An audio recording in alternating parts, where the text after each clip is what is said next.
2026 के ये ऐतिहासिक दिन भारतीय राजनीति, अध्यात्म और विकास के त्रिकोणीय संगम के एक ऐसे विराट स्वरूप के साक्षी बने हैं जिसकी गूंज आने वाले दशकों तक सुनाई देगी। प्रधानमंत्री नरेंद्र मोदी ने इस पूरी समयावधि के दौरान न केवल शासन की अपनी अटूट प्रतिबद्धता को नए आयाम दिए, बल्कि भारत की प्राचीन सांस्कृतिक विरासत और आधुनिक लोकतांत्रिक मूल्यों को एक ऐसी वैश्विक ऊंचाई प्रदान की जिसने दुनिया के सामने न्यू इंडिया का एक संतुलित खाका पेश किया है।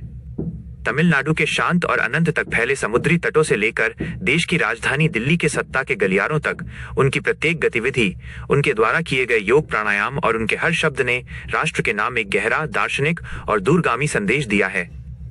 अपनी दक्षिण भारत की इस विशेष आध्यात्मिक और विकासवादी यात्रा के दौरान प्रधानमंत्री धनुषकोडी के उस अंतिम छोर पर स्थित अरिचल मुनाई पहुंचे, जो न केवल भौगोलिक रूप से भारत का अंतिम बिंदु है, बल्कि श्रद्धा की दृष्टि से भी अत्यंत महत्वपूर्ण है।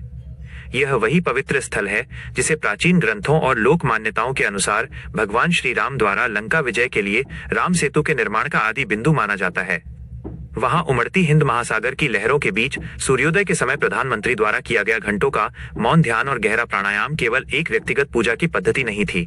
बल्कि यह आधुनिक भारत के प्रधान सेवक द्वारा अपनी हजारों साल पुरानी जड़ों को नमन करने का एक अत्यंत सशक्त सांस्कृतिक उपक्रम था।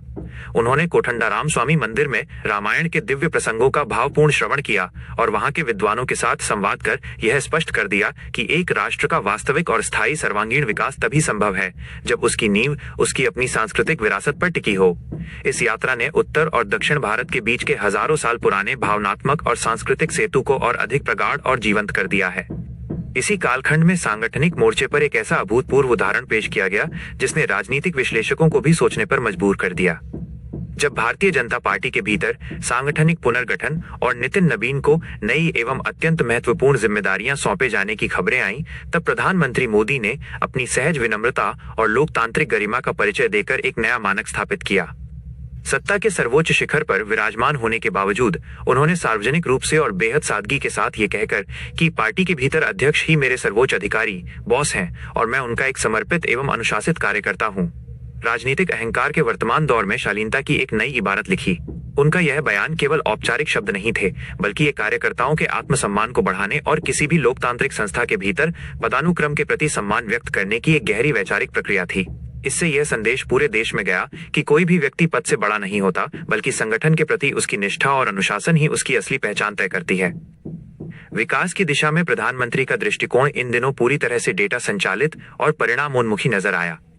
उनका विशेष ध्यान सुदूर दक्षिणी राज्य केरल के बुनियादी ढांचे को पूरी तरह से आधुनिक बनाने पर केंद्रित रहा।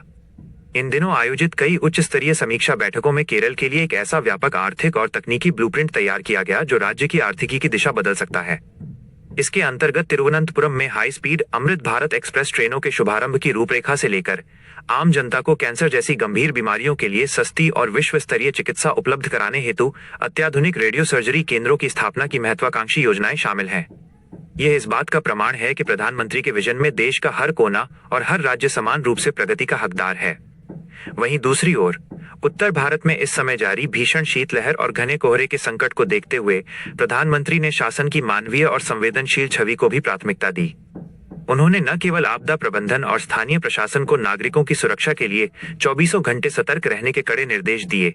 बल्कि यह भी सुनिश्चित किया कि पीएम स्वनिधि जैसी जनकल्याणकारी योजनाओं का लाभ डिजिटल माध्यम से समाज के सबसे निचले पायदान पर खड़े उस व्यक्ति तक पहुंचे जो भीषण ठंड में भी अपनी रोजी रोटी के लिए संघर्ष कर रहा है।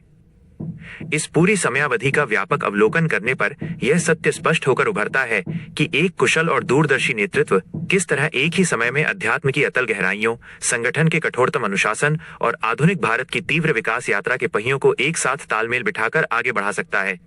यह समय केवल दैनिक समाचारों का एक हिस्सा मात्र नहीं है, बल्कि ये बदलते हुए भारत की उस नई और समावेशी कार्य संस्कृति का जीता जागता प्रमाण है, जहां सेवा, समर्पण और सुधार ही राष्ट्र नीति के मूल मंत्र हैं।